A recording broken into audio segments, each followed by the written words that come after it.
Vous regardez l'émission Période d'essai qui donne la parole à celles et ceux qui écrivent le monde du travail.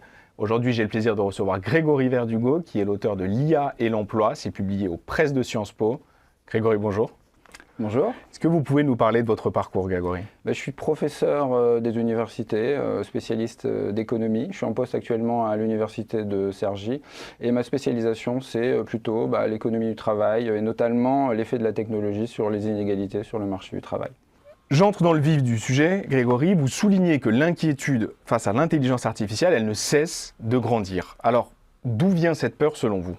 En fait, on est dans des sociétés qui sont caractérisées par pas mal de croissance économique, donc ça a des bons côtés, c'est-à-dire d'année en année, on devient plus riche. Par contre, une des limites, c'est que ça change qui sont les gagnants et qui sont les perdants de manière régulière. Et donc, c'est vrai que les entreprises qui vont avoir du succès dans les 10 prochaines années, c'est pas forcément celles qui sont dominantes aujourd'hui. Et ça crée normalement des fortes inquiétudes de la part en face des décideurs économiques. Ceux qui sont aujourd'hui en haut de la hiérarchie ne sont pas forcément ceux qui vont l'être dans une dizaine d'années. Et également au niveau des travailleurs, parce que ça oblige les travailleurs à se réallouer entre secteurs, à se réallouer entre différents types de métiers, et même ça déprécie dans certains cas leur connaissance sur le marché du travail. Donc l'intelligence artificielle, c'est vrai qu'elle apparaît comme quelque chose de nouveau. On se doute que ça va profondément transformer notre manière de produire, notre manière de créer de la richesse, mais là pour l'instant on ne sait pas vraiment qui seront les futurs gagnants et les futurs perdants de cette nouvelle technologie. Et donc c'est cette incertitude qui crée finalement de la peur dans toutes les couches de la société, mais est-ce qu'il n'y a pas une part d'imaginaire finalement relative aux nouvelles technologies qui joue un peu sur cette perception ? C'est vrai, il y a un professeur du MIT, David Autor, qui a souligné de manière très juste qu'on avait tendance à surestimer les effets négatifs de l'automatisation, du progrès technique sur l'emploi par rapport aux effets positifs. Alors les effets négatifs, ils sont assez clairs, on le voit, c'est une machine qui va remplacer le travail et donc on va avoir besoin de moins de travail pour produire la même quantité. Mais paradoxalement, il va y avoir des effets positifs sur la demande de travail, du progrès technique. Ces effets positifs proviennent du fait qu'en fait, le progrès technique, l'automatisation va nous rendre plus riches et donc va nous permettre de consommer plus de biens. On est passé d'une économie au 19e siècle dans laquelle on avait à peu près des salaires de subsistance. 90% des revenus étaient consacrés à l'achat de nourriture. Et donc il n'y avait pas de possibilité de consommer d'autres biens, de consommer des services, de consommer des biens de santé ou des biens d'éducation. Aujourd'hui, maintenant, on est devenu beaucoup plus riche grâce au progrès technologique et donc on peut consommer ces nouveaux biens.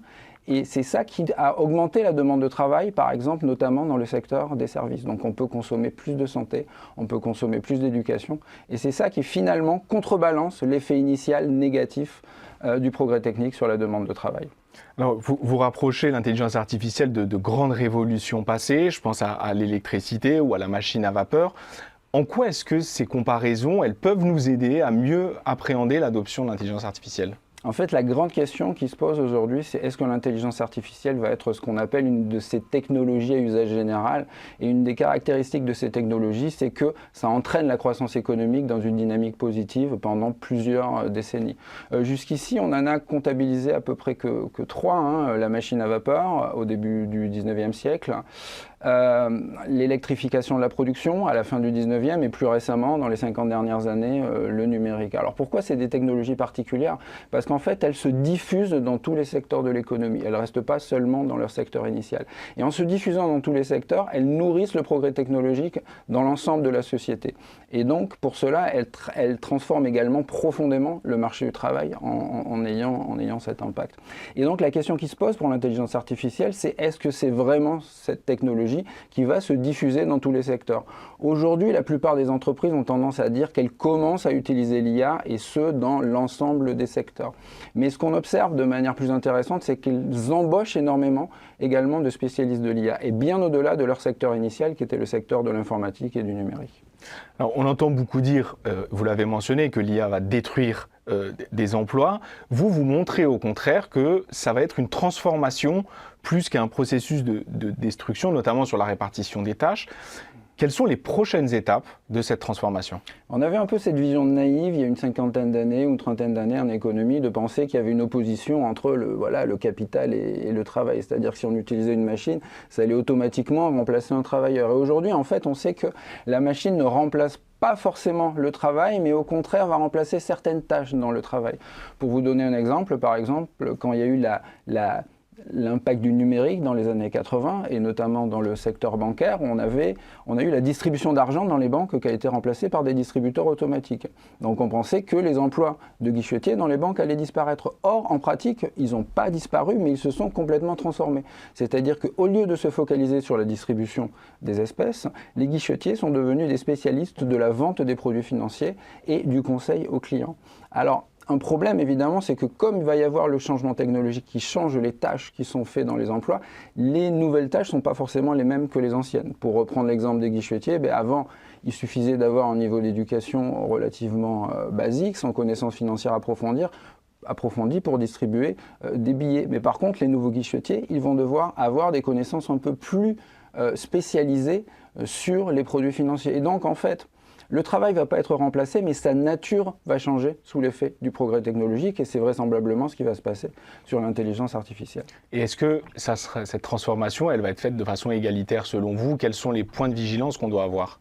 Alors, ce qu'on a vu sur l'impact du numérique, c'est que ça avait très fortement augmenté les inégalités sur le marché du travail dans les 30 dernières années. Et notamment, ça avait remplacé des emplois assez basiques qu'on appelait dans le milieu de la distribution des salaires, qui étaient remplacés par des ordinateurs et par l'automatisation. Et ce qu'on voyait au contraire, c'était que les cadres étaient les grands gagnants, parce que l'utilisation des ordinateurs et de l'informatique les rendait plus productifs. Pour l'intelligence artificielle, pour l'instant, c'est assez incertain.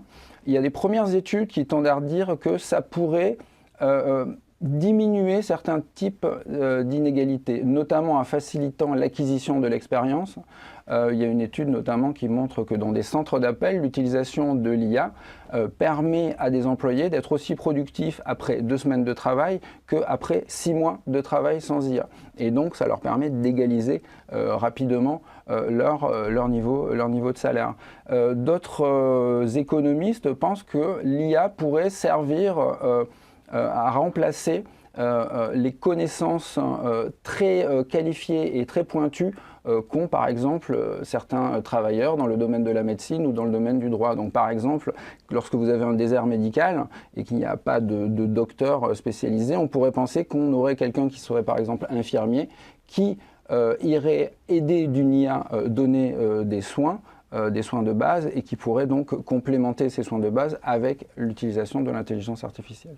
Oui, on a d'ailleurs vu des ouvrages et des prises de parole dans le sens d'arrêter les études parce que l'intelligence artificielle va nous permettre de combler finalement ces écarts-là.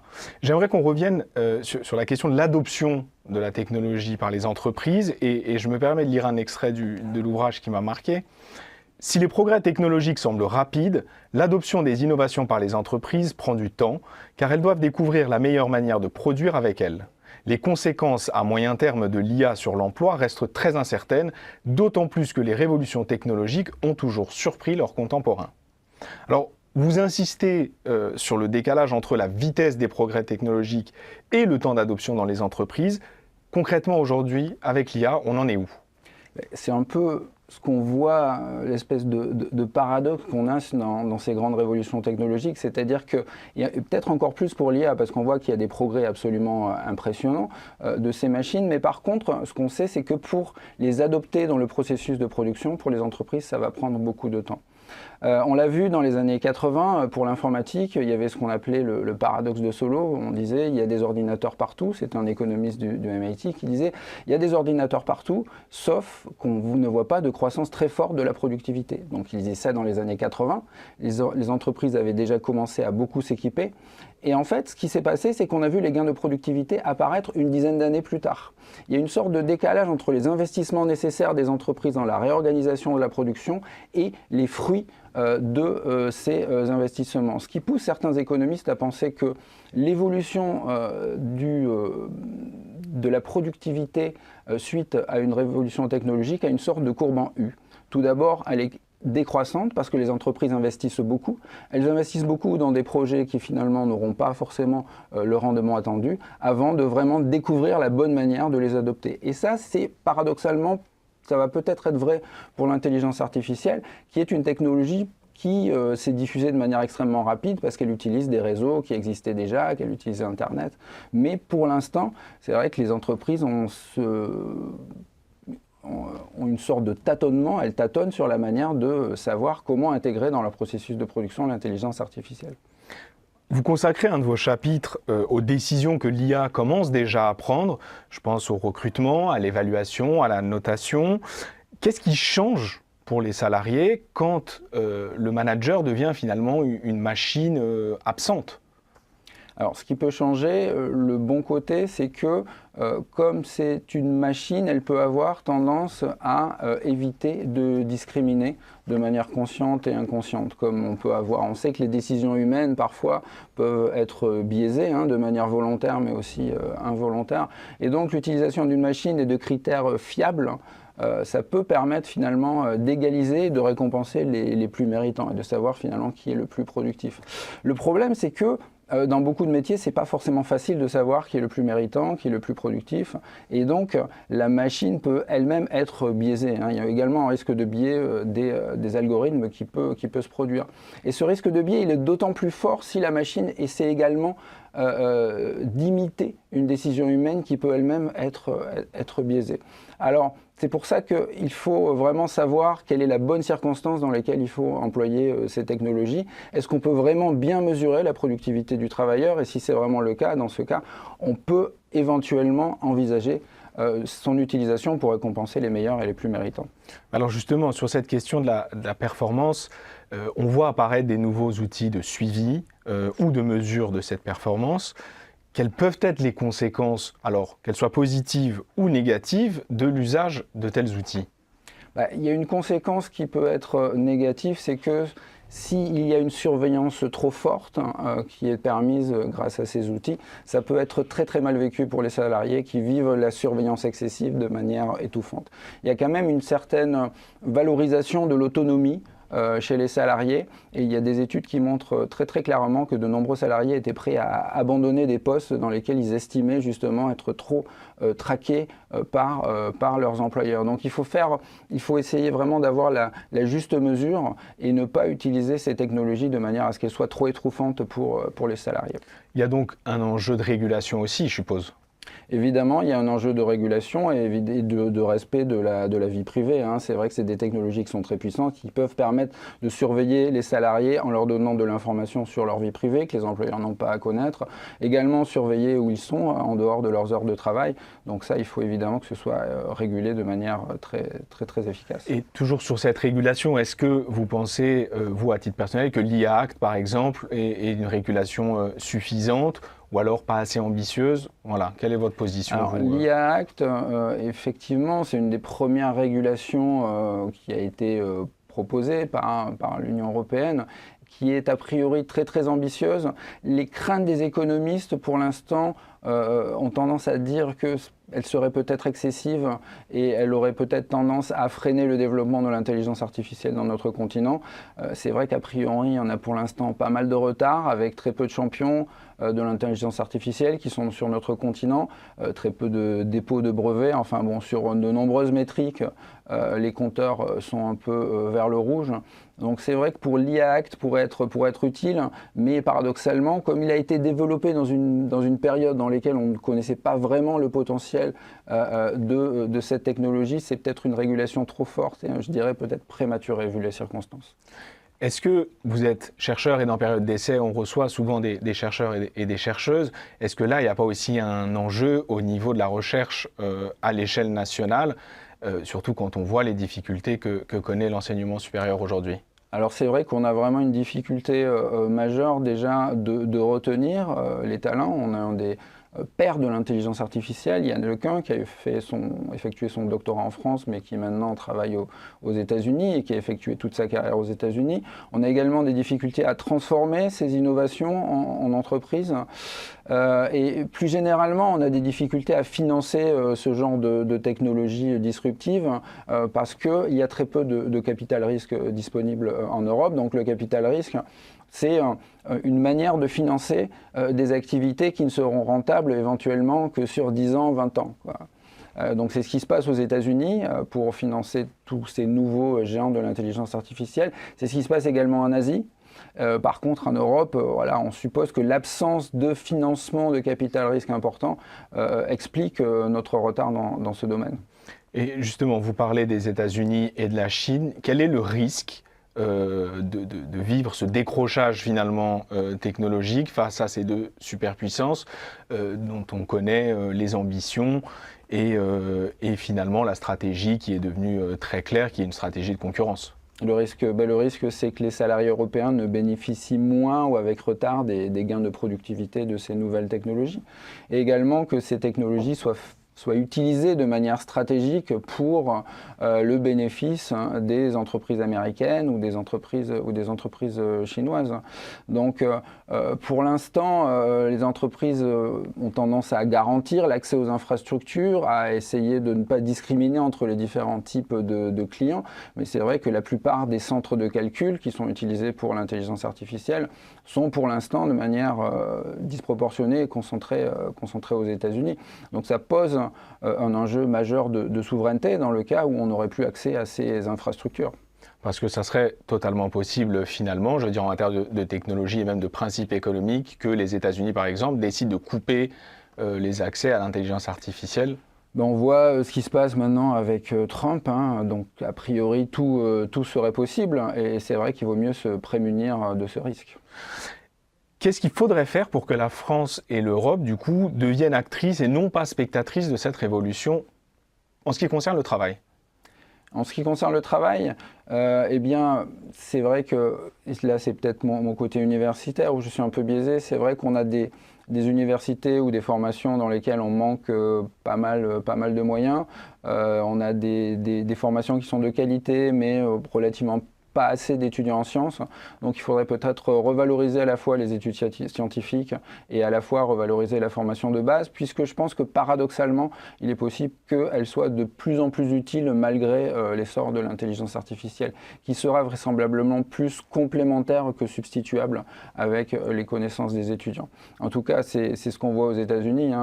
S'il y a un ralentissement de certaines embauches aux États-Unis, c'est surtout pour des individus qui ont des niveaux de diplôme intermédiaires. Alors, ceux qui sont toujours diplômés de Bac+5 et même au-delà ont tendance à être toujours très fortement demandés par les entreprises, notamment lorsqu'ils sont formés dans les domaines scientifiques et dans les domaines techniques, pour lesquels la France a des formations de qualité, mais paradoxalement on manque toujours de bras dans ces domaines.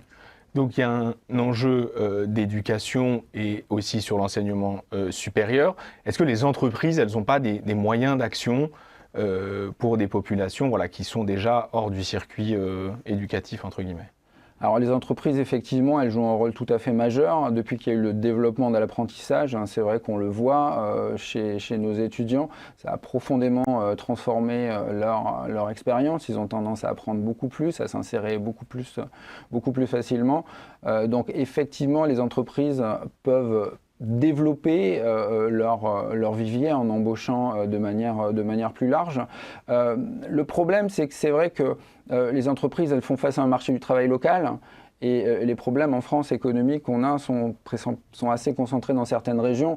Donc l'entreprise ne va pas forcément se déplacer dans les régions où il y a les difficultés économiques. Donc je dirais que plutôt il faudrait favoriser la mobilité des individus dans les régions dans lesquelles la demande va être forte dans les années à venir. Et ça, les entreprises ne peuvent pas forcément y faire grand-chose. Est-ce qu'il y a d'autres mesures comme celle que vous venez d'évoquer, qui est la mobilité, que les entreprises peuvent mettre en place pour faire face un peu à cette révolution de l'intelligence artificielle? Évidemment, la formation me semble cruciale, notamment pour des raisons de confidentialité. Si vous avez des salariés qui utilisent les grands modèles de langage, ils peuvent potentiellement manipuler des données confidentielles et mettre des données confidentielles dans ces interfaces, ce qui peut être un risque. Il faut que les entreprises arrivent à savoir de quelle manière les salariés peuvent s'approprier le mieux possible ces outils et devenir le plus productif. Et ça dépend évidemment fortement du secteur. Ça ne va pas être la même chose pour un juriste que pour quelqu'un qui fait de la programmation. Et là, c'est vrai que la formation a un rôle important à jouer. Il y a beaucoup de voix qui s'élèvent, Grégory, sur le fait qu'il y a pour être une bulle. Qu'est-ce que vous en pensez? Est-ce qu'il y a des études sur le sujet qui permettent de conforter ou au contraire d'avoir un point de vue un peu pessimiste sur la question en se disant, voilà, c'est une bulle, c'en est pas une? Sur le plan financier, a priori, c'est assez certain que de plus en plus de monde est en train de dire qu'on est sur une bulle spéculative, qu'il y a une déconnexion très très forte des valeurs boursières, des fondamentaux des entreprises. Et ça, c'est ce qu'on a observé dans les autres révolutions technologiques. On a observé ça pour le rail dans le 19e siècle. Il y a eu une forte croissance des actions dans ce domaine, suivie d'un crash. On l'a observé plus récemment en 2001 avec la bulle Internet, avec des valorisations d'entreprises absolument fantaisistes qui ont disparu dès que le crash s'est réalisé. Donc a priori, il y a une bulle financière, mais ça ne veut pas dire qu'il y a une bulle technologique. Derrière la bulle du rail, il y a eu la construction des voies ferrées, un développement très important. Derrière la bulle Internet, il y a eu toute une série d'apparitions qui sont arrivées, le développement d'Amazon, le développement de Meta et de Google.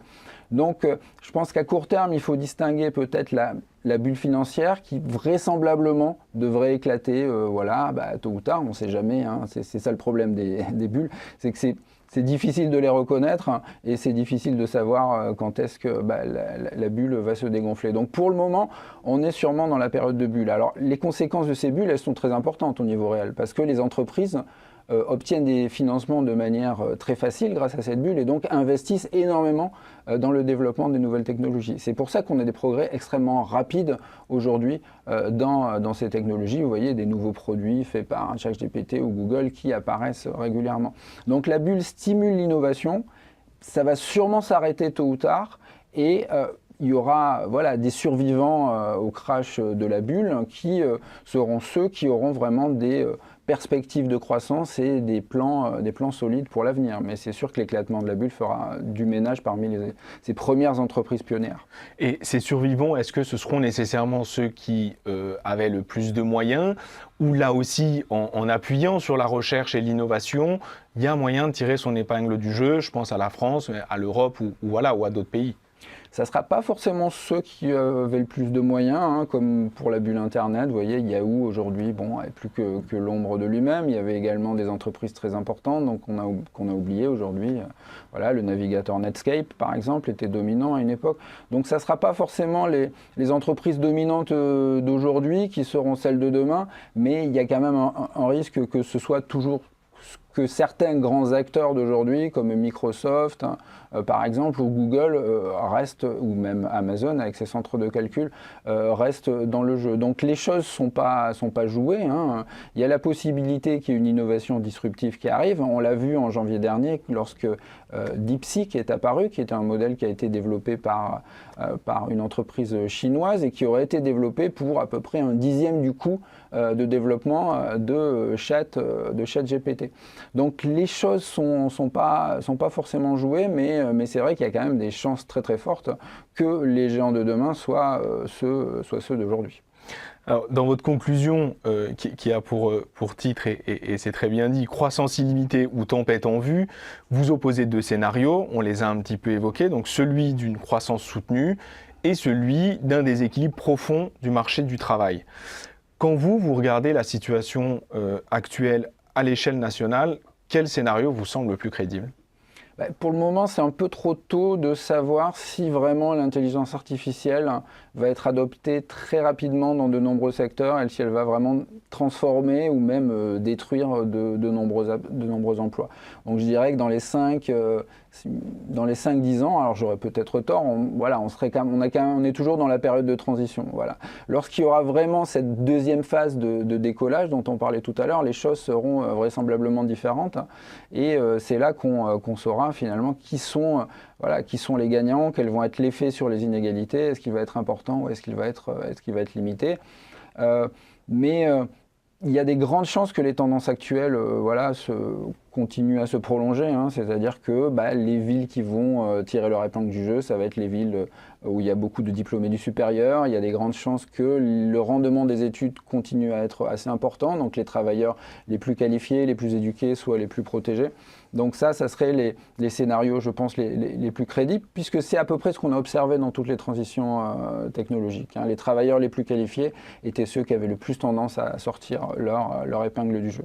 Et sur cette durée que vous évoquez entre les investissements et donc cette phase en U, elle est toujours de 10 ans environ pour les technologies ? Non, en fait, c'est difficile de prédire. C'est à peu près ce qu'on avait observé pour l'informatique, mais ça dépend en effet de la vitesse des progrès technologiques, de l'intensité des investissements. C'est vrai qu'aujourd'hui, on a des investissements majeurs dans l'intelligence artificielle. Alors des fois, c'est utilisé pour transformer des photos en photos manga, par exemple, donc des choses qui ne sont pas forcément directement productives dans l'ensemble des secteurs. Donc ces investissements sont peut-être mal orientés, mais c'est vrai que vu l'ampleur des investissements, il y en a vraisemblablement certains qui vont finir par éclore et qui vont avoir un impact, un bouleversement majeur sur l'économie dans les années à venir. Vous, Grégory, à titre personnel, vous êtes chercheur. Comment est-ce qu'on travaille dans un contexte, on l'a compris, qui est très incertain ? Comment on avance, comment on réussit à produire du savoir avec autant d'incertitudes ? Ce qui est compliqué finalement, je dirais, ça serait plus les relations avec les étudiants, puisque là c'est un domaine dans lequel l'adoption a été massive et très rapide.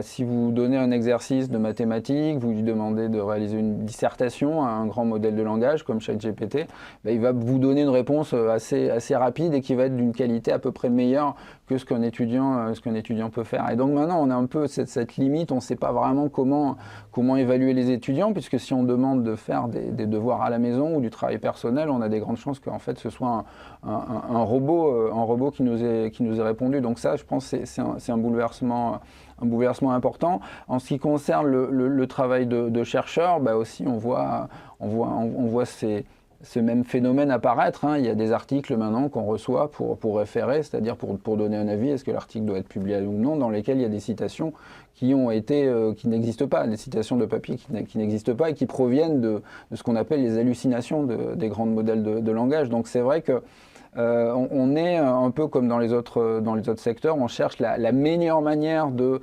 s'approprier ces outils, à la fois pour la recherche. Est-ce que ça peut nous permettre d'écrire de meilleurs articles, ou est-ce qu'il va, sans vraiment donner le stylo à l'ordinateur, au grand modèle de langage, et surtout pour l'enseignement, où là vraiment ça devient un peu plus compliqué de savoir comment évaluer les étudiants, et est-ce que ça va dégrader ou améliorer les apprentissages des étudiants à la fin. Ce qui est sûr, c'est que ce sont des outils qui ont besoin d'être adaptés pour améliorer les apprentissages. Il y a des études qui montrent que si vous donnez l'accès à des lycéens, par exemple, au grand modèle de langage, donc c'est des études qui ont été faites avant que ces outils soient généralisés. Si vous leur donnez accès à des grands modèles de langage, ils ont tendance pour préparer l'examen, ils ont tendance à réussir un peu moins bien que s'il n'y avait pas accès. Et pour finir, on en a parlé un petit peu ensemble, est-ce que vous auriez 3 ouvrages à conseiller pour prolonger la réflexion sur le sujet ? Alors involontairement, je me suis rendu compte que j'allais vous suggérer 3 ouvrages qui ont été écrits par des prix Nobel d'économie, puisque je suis économiste. Donc le premier ouvrage que je mentionnerai, c'est celui de Philippe Aghion, Céline Antonin et Simon Bunel. Le pouvoir de la destruction créatrice, chez Odile Jacob, je crois, publié il y a 2 ans. Donc c'est un ouvrage très très intéressant qui montre de quelle manière le progrès technologique et l'automatisation n'est pas forcément négatif pour l'emploi, comme on a pu le dire. Le deuxième ouvrage, ça serait celui de Daron Acemoglu et Simon Johnson. Donc Daron Acemoglu a eu le prix Nobel l'an dernier, en 2024, Pouvoir et progrès.